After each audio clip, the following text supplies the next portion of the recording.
Hooray! It's time for us to talk about Stellantis. Again.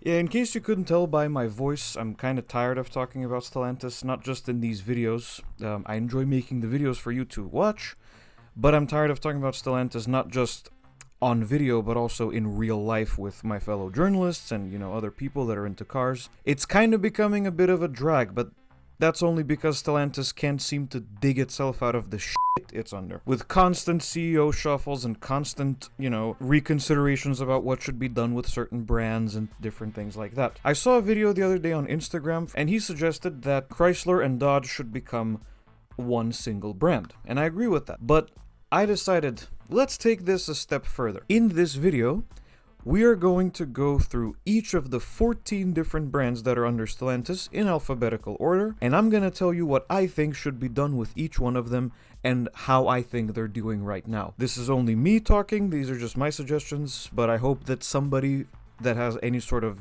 power to take this to the higher-ups at Stellantis sees this video and considers, and I'd love to hear what you think as well. Let me know in the comments below. Anyway, let's get started. First up is Abarth, currently spearheaded by Olivier Francois, who was a CEO of a different brand at Stellantis that I can't remember right now. Abarth is kind of in deep shit right now because the two vehicles that they have left are both electric and nobody's buying them. However, I would say that Abarth is on a good track because they recently admitted, I don't know if you saw this, it was a few months ago, they admitted that having an electric-only lineup is not the way forwards. And although that seems to be the general sentiment across Stellantis as far as hot hatchbacks are concerned, which is also a completely boneheaded move, but we'll get to that, Abarth now is considering bringing back combustion engines in the lineup because, aside from the fact that nobody's buying the electric Abarth models, Abarth owners and enthusiasts say that the thing they love most of all about their Abarths is tuning them and tinkering with them and different things like that. So that's where Abarth is at the moment, which is fine. I've driven the Abarth 500e almost 3 years ago at the Basel Auto Show, and I kind of enjoyed it. I won't lie to you. I thought it was quite fun. I quite enjoyed the sound as well, the artificial sound. But from a business standpoint, Abarth is not doing particularly well, and they can't keep milking the old Fiat 500 for special final editions. Trust me, bro. So considering that Fiat, gave us a new gas 500 or hybrid, quote unquote, it is indeed possible to fit a combustion engine back into the what was supposed to be the electric-only Fiat 500. So Abarth still has potential to be saved and, rise from the ashes again as an excellent performance brand, which is what they've always been until recently. Next up is Alfa Romeo. Currently at the helm is Santo Ficili, who was only recently drafted in to replace Jean-Philippe Impahato. We'll get to him, don't worry. Anyway, Alfa Romeo, I would say, is doing fine. At least in Europe. I'm not sure about other markets, but Alfa is slowly starting to dig itself out of the hole. Because they now have a cheap entry-level model that people can buy and tell people that they have an Alfa Romeo when it's in fact a Peugeot. I'm talking about the Junior, of course. I haven't driven it yet, but I've driven, most of its siblings, frankly, so I know roughly what that's like. So the Junior exists now. It's a cheap Alfa. It's supposed to be, an affordable entry point into the Alfa lineup. They still care about the Tonale in Europe. They recently facelifted that car. I'm not sure if you saw that. Even though Dodge completely abandoned the Hornet, which was pretty much a twin to the Tonale. So they still care about the Tonale, and they finally came to their senses, and the Giulia and the Stelvio will not be electric only. They will include combustion engines. And there's some rumor going around that they're going to keep the Ferrari V6.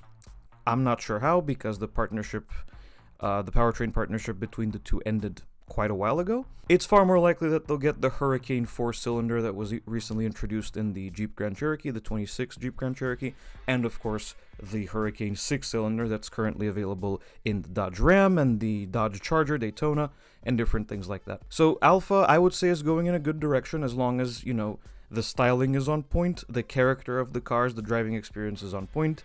I'd say that Alfa has a good chance. The only thing I would say is Alfa is incredibly stubborn about other automotive segments. We have still for years now been robbed of an Alfa Romeo sports car like the 4C or something like that, or a new Spider perhaps.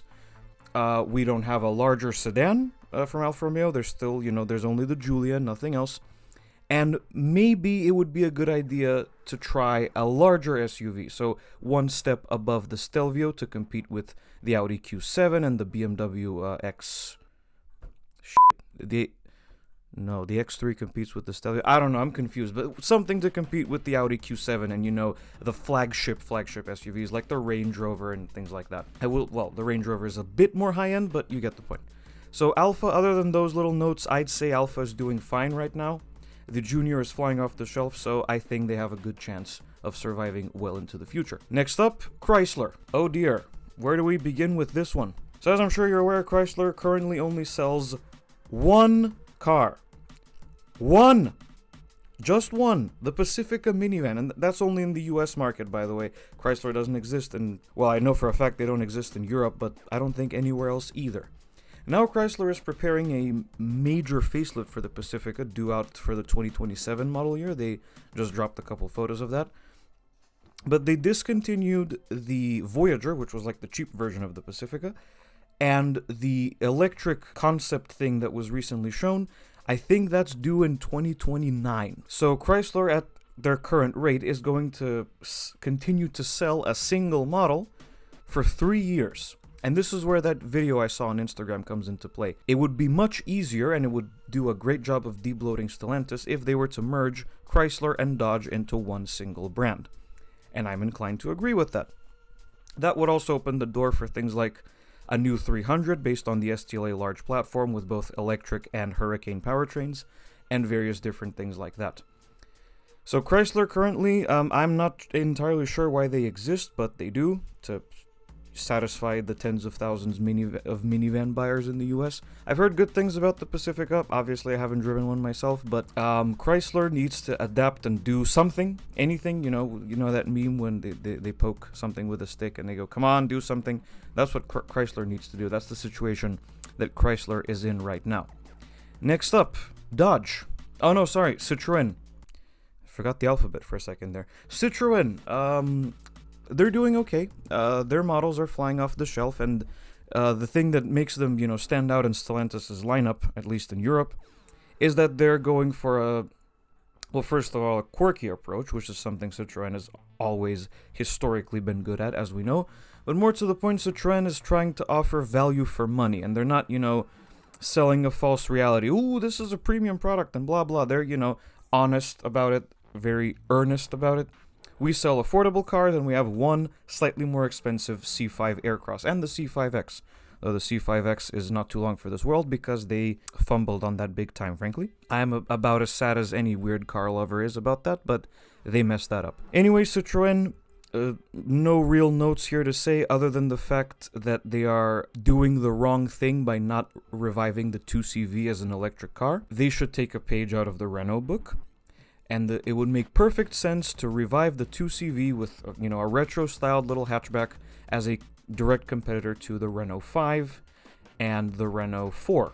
They're both, EVs with retro styling and things like that.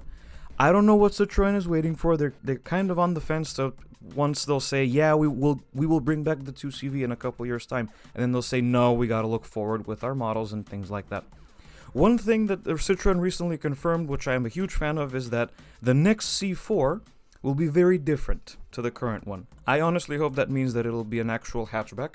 That would be really cool to see. I'm not sure that they're going to do that, but it would be cool to see. And also, Citroen is considering, reviving the minivan with that Elo concept that they showed a little while ago. I think that could be the new Picasso.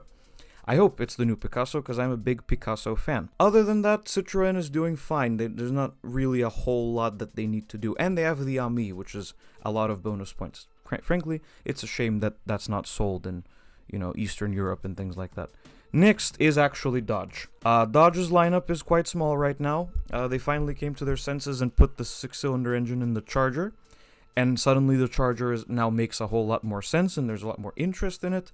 I love that they decided to offer the Charger both as a 2-door and as a 4-door, so to not have separate models. I mean, that I'm sure at least part of that is Tavares' cost cutting, but the Charger seems like a really interesting option It's sort of in a class of its own right now. It's the only all-wheel drive muscle car. It's the only 6-cylinder muscle car. They do plan to bring back the Hellcat powertrain, allegedly, for the 2028 model year. Nothing's been confirmed about that, but that would be really cool if they did, because suddenly interest in the Dodge brand will skyrocket yet again. Do I think that Dodge should be merged with Chrysler under one roof? Yes, I do. And I also think that Ram should be brought back into Dodge as well. There's no point. I know that most people say this, but I agree as well. There's no point in Ram being a separate brand. It can be its own brand. It can be part of Dodge. People will, recognize it as a Dodge Ram. I'm pretty sure that a lot of people still call the latest Rams Dodge Rams. So we kind of, we're going to skip Ram because that's all I have to say about them. They're doing fine. Pickup trucks always sell in North America and the Middle East, so that's no problems with that. I think the new Rams are fantastic, although it's kind of funny that the electric Ram project is completely dead on arrival and they're not going to do it at all.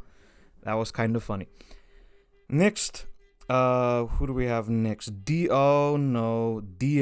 Automobiles. So DS Automobiles is Citroen's luxury brand. They were spun off from Citroen. They started off as a trio of premium models that were still Citroens. There was the DS3, the DS4, and the DS5. Now it's a separate brand that nobody seems to be buying. And from what I understand, a lot of them use the same platforms as the regular Peugeot Citroen models, and they share a lot of components between them. There's nothing that really makes them all that unique. And again, similar to Ram and Chrysler, I think the DS should be drafted back into Citroen. So there's the normal, affordable Citroen lineup, and then there's the Citroen DS models for, slightly higher end stuff. And also the DS Automobiles doesn't really do quirky, even though it's still ostensibly a Citroen luxury brand, and you can tell that it is. I think the DS would do a lot better if they were put back into Citroen and they were just sold as Citroen DS models. If that doesn't happen, then the DS brand is probably not too long for this world, and Citroen will be, stuck with making affordable cars. And only affordable cars. Next, Fiat. Well, it depends on which market you're looking at. I think, personally, Fiat is doing fine in Europe. They have a pretty interesting, decent lineup, and it's about to get bigger because they're going to do this fastback SUV that I believe will be based on the new Grande Panda. So that's good. They finally replaced the 500X, which was in production forever. And they are now giving us a hybrid-powered 500 from the new generation. So they came to their senses, and I'd say Fiat's lineup is fine right now. They're not doing particularly well in the US. I frankly am not sure why they're still sold in the US in the first place. But Fiat is currently, on their current trajectory, is doing fine. So no real notes about that. Next up, we have Jeep. Jeep is playing its cards surprisingly well. There's a new Cherokee in the US market, which seems a lot better than the old one.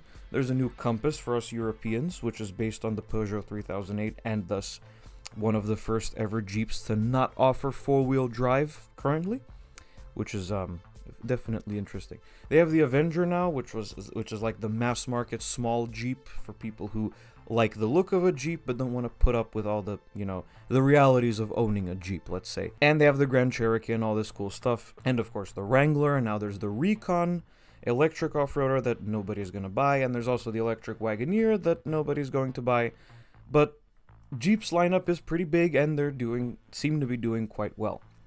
If only if it weren't for the stupid quality control issues, eh? Oh no, Lancia.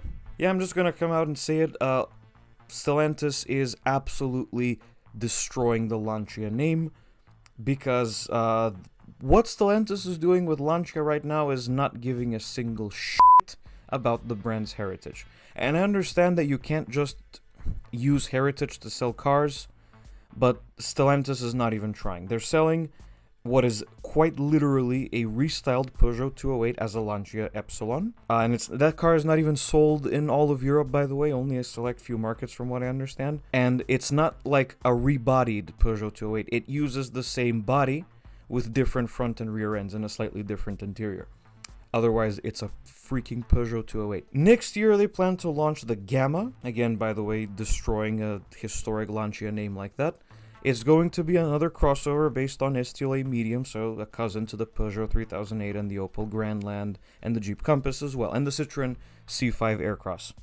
Yes, they're going slowly, dipping their toes back into rallying, which is about as Lancia heritage as you can get. But, Lancia used to have a much more interesting lineup, and under Fiat's roof, they were kind of forced to not be a premium brand anymore. And I think that the old thesis had a lot to do with that, so after they dumped millions on development and creating a separate platform just for the thesis, and after that completely failed, Lancia has just been forced to make random stuff that's just rebadged and rebodied Fiats, and now rebadged and rebodied Peugeots. I don't know what Stellantis plans to do with Lancia, but they better do something, slightly more worthwhile, because I don't think that there's a bright future ahead of Lancia if they carry on with this tempo.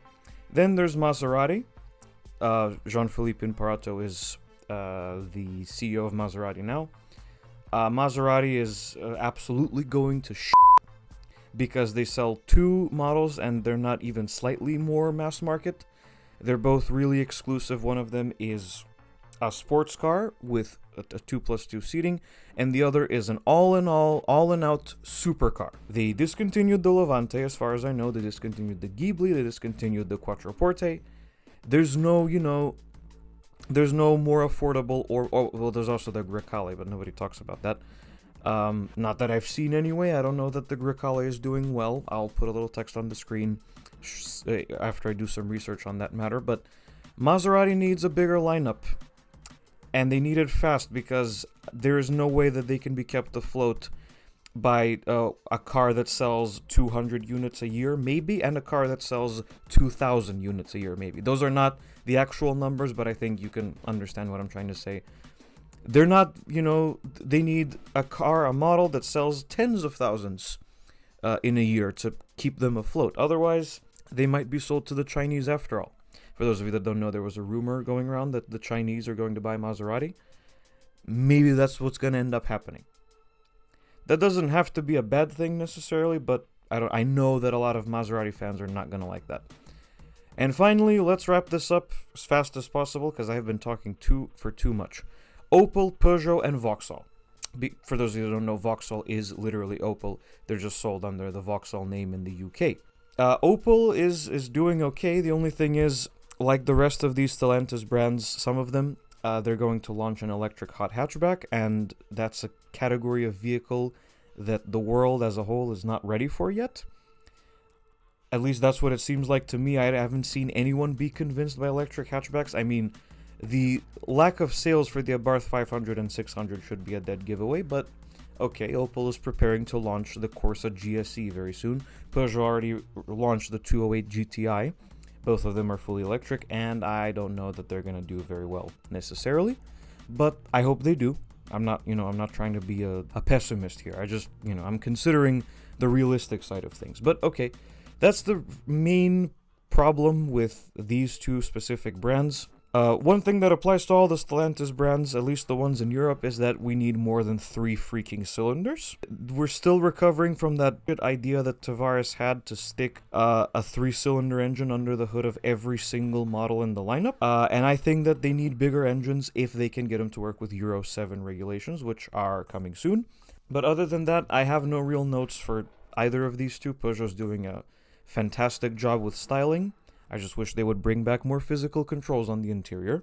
And Opel is also doing a very good job, and they have carved out a niche. They're like the no bullshit Stellantis brand. They're just, plain old cars that do look cool and still offer a good amount of features, but they're just, no nonsense, straight up cars for, I don't want to use normal people here. That's a very broad and inappropriate term, but I think you know what I mean. And that's it. That's what I think Stellantis should do with all of its brands and the directions that they're heading in. Probably didn't say what they should do, because I just went off in this video. I just started recording and ad-libbed everything. But that's what I think of Stellantis' current situation and how they can get out of it, some suggestions. I do want to mention quickly that the title of this video may make it seem like I'm not going to review anything from Stellantis ever again, which is not the case at all. Of course, I'm going to continue reviewing Stellantis cars. I'm just not going to make these discussion videos anymore where I talk about the unfortunate situation that Stellantis is in and how it can be fixed, because